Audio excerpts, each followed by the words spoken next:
Alors, tu t'es bien reposé? Ah, ça devait être un week-end reposant. Ouais. On s'est vraiment reposé. Comment il va ton petit cœur? Regardez-le. Bonjour à vous. Bonjour à vous. Ravi de vous retrouver. Incroyable. Vous voyez, on a un petit peu plus le sourire. Ouais. Incroyable encore. Julien pour les fondamentaux. Et Alex, côté technique. Alors, on a beaucoup de choses à vous raconter. Mais avant ça, si vous voulez rien rater, parce que vous avez compris que maintenant, on raconte quand même pas que des histoires, hein, quand même. Ceux qui nous suivent, vous comprenez de quoi on parle. Donc un petit like, un like. petit pouce, ça fera toujours plaisir. On est ravis de vous lire à chaque fois et de plus en plus nombreux. Merci à tous. Qu'est-ce qu'on va voir aujourd'hui? On va vous développer plusieurs points. D'abord, ce fameux piège baissier où on s'est fait railler quand même. Exactement. Alors pas par beaucoup, mais bon, après on peut pas convaincre tout le monde et on n'a pas une boule de cristal, on ne sait pas ce qu'il en est. C'est pour ça qu'on on agrège des éléments qui font que on a cette analyse. Voilà, on parle d'une probabilité et on a toujours un plan A, un plan B. On essaye vraiment de cadrer au mieux ce qui se fait. Alors, tout de suite, le récap de la semaine. C'est parti. Allez, c'est parti.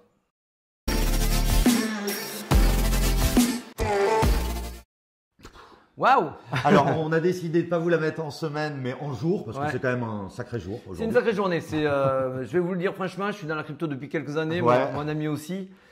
On en voit des belles et des pas mûres. Là, quand même, celle-ci, il fallait être préparé. C'est vrai. On s'était vu, nous, vendredi soir, etc. Et on était moins jovial. On disait, c'est quand même pas très, très bon. Retournement de situation. Les marchés adorent ça. On va essayer de vous décrypter. Il y a beaucoup de choses à dire et c'est bien plus, beaucoup bien plus qu'un piège baissier qui s'est passé ce week-end.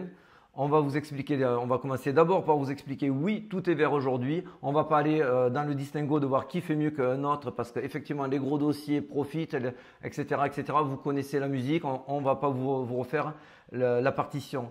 Ce qui est très intéressant, c'est de se rapprocher de ce qui s'est passé cette semaine, surtout ce week-end. En tout cas, là, on voit qu'il y a beaucoup de très bons projets, comme ce que tu disais, qui montent. Des prêteurs, etc. Tout ça, ça a un lien avec ce qui s'est passé. Voilà, et là on revient au cœur du problème. SVB, la Silicon Valley Bank. Qu'est-ce qui s'est passé avec la Silicon Valley Bank? Alors, on a entendu tout et n'importe quoi. Cette banque, c'est pas une banque d'abrutis, c'est une banque qui s'occupe de la fintech. C'est la 6e banque créée en 88. Il s'occupe vraiment des projets crypto. Tout à fait. Le lien entre le traditionnel et la crypto. Et la crypto. Surtout, c'est qu'ils avaient déjà traversé des crises, ils avaient une crédibilité, il n'y avait pas de souci avec cela.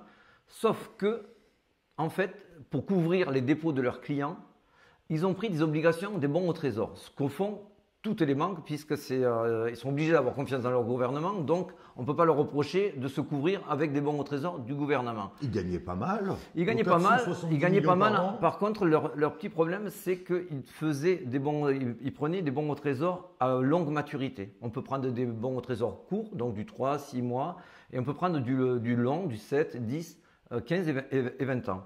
Ils ont pris du long pour avoir une meilleure rentabilité. Pourquoi ils l'ont fait?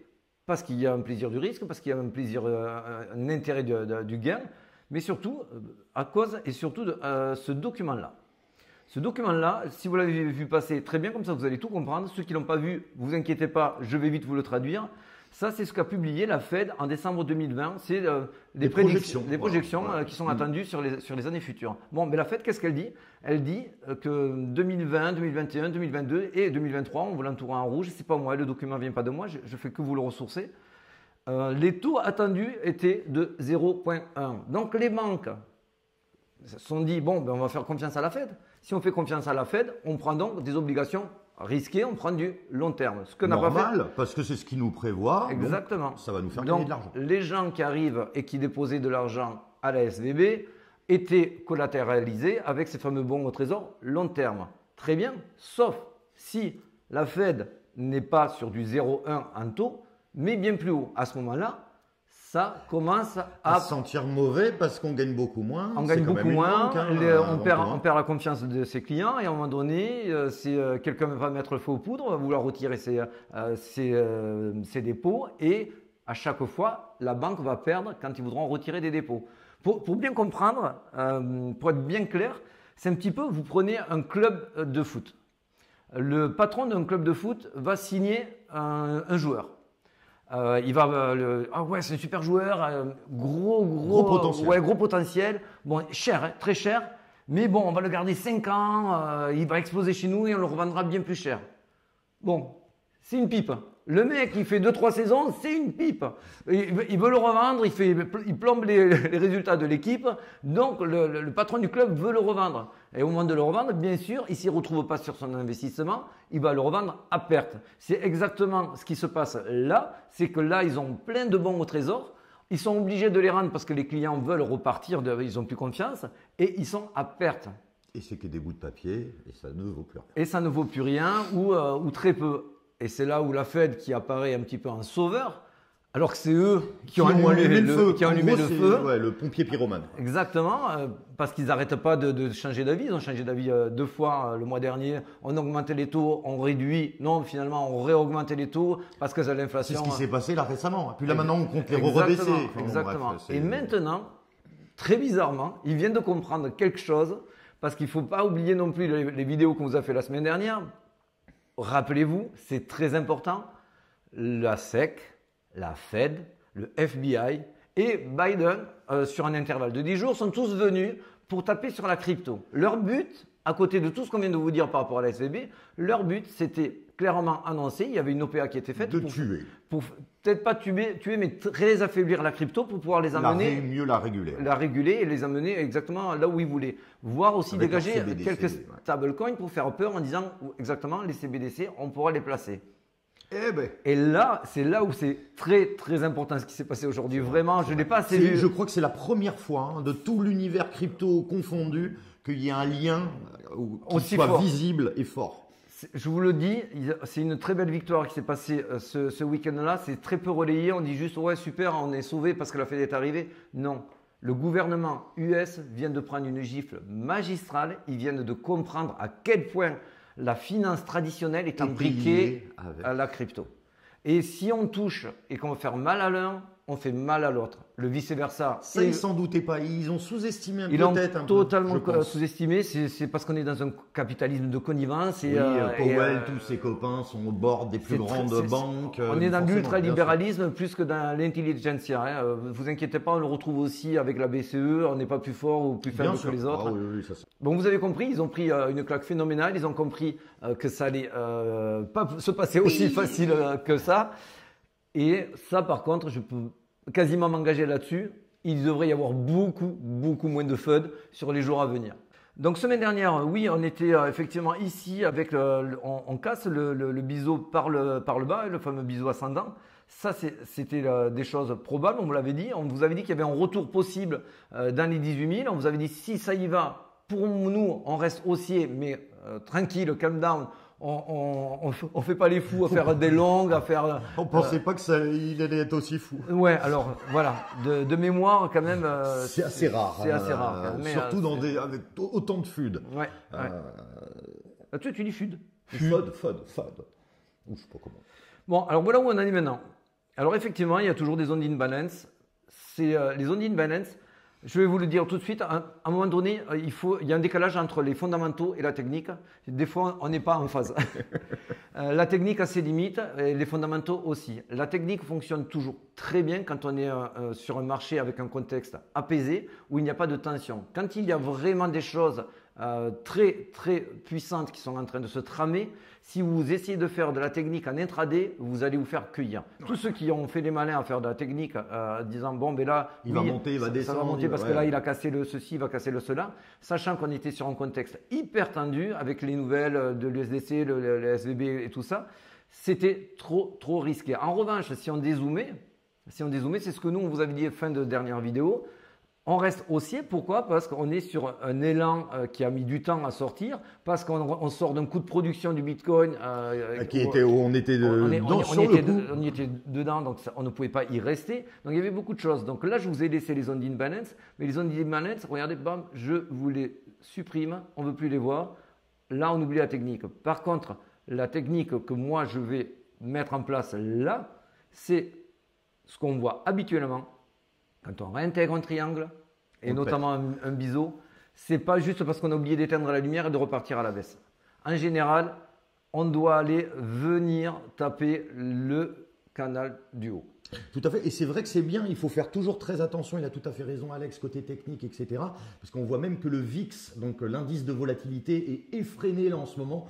C'est là où, en effet, être plutôt posé parce qu'en effet, il peut y avoir de gros mouvements et on en vient d'en voir. On en vient d'en voir un. Donc, effectivement, on a toujours cette zone d'imbalance à aller chercher et ce trou dans la value.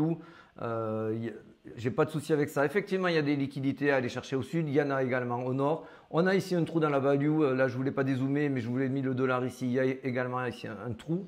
Alors, attention, pas d'euphorie, pas d'enflammade non plus. On pourrait très bien avoir un triple top et rechuter avec un retest.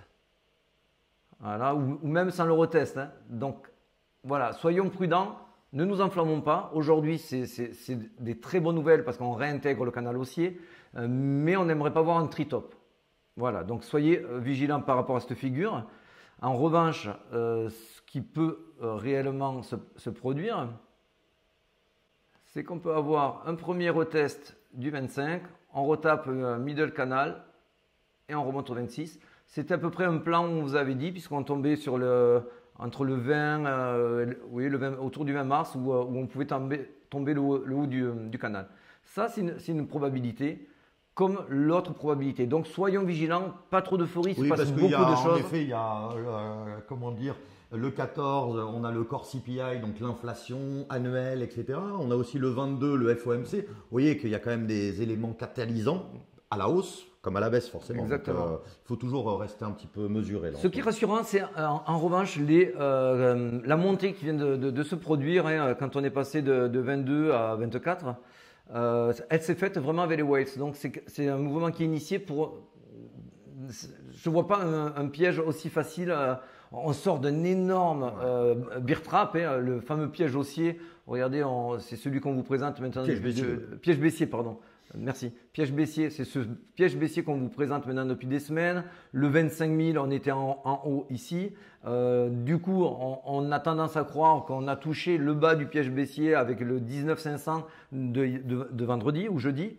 Et si c'est toujours dans ce scénario-là, c'est celui qu'on privilégie, mais on n'a pas les yeux fermés, on regarde ce qui se passe autour au cas où ça s'invalide. Ah oui, de toute façon, nous, c'est ce qu'on dit toujours, je crois que tu l'as dit aussi sur Twitter, on analyse les graphes. Exactement. Et les données aussi on-chain et autres, et avec ça, on développe notre analyse. Il faut trader ce qu'on voit et pas ce qu'on croit. Voilà. Si vous tradez en vous disant waouh, il y a la récession, c'est comme ça, ou c'est sûr que c'est comme ça. L'inflation n'est pas réglée. C'est vrai que bien sûr qu'il y a encore des problèmes, mais ces problèmes-là, c'est ce qui va donner les prochains pièges baissiers pour les prochaines zones. Ça ne monte jamais en ligne droite.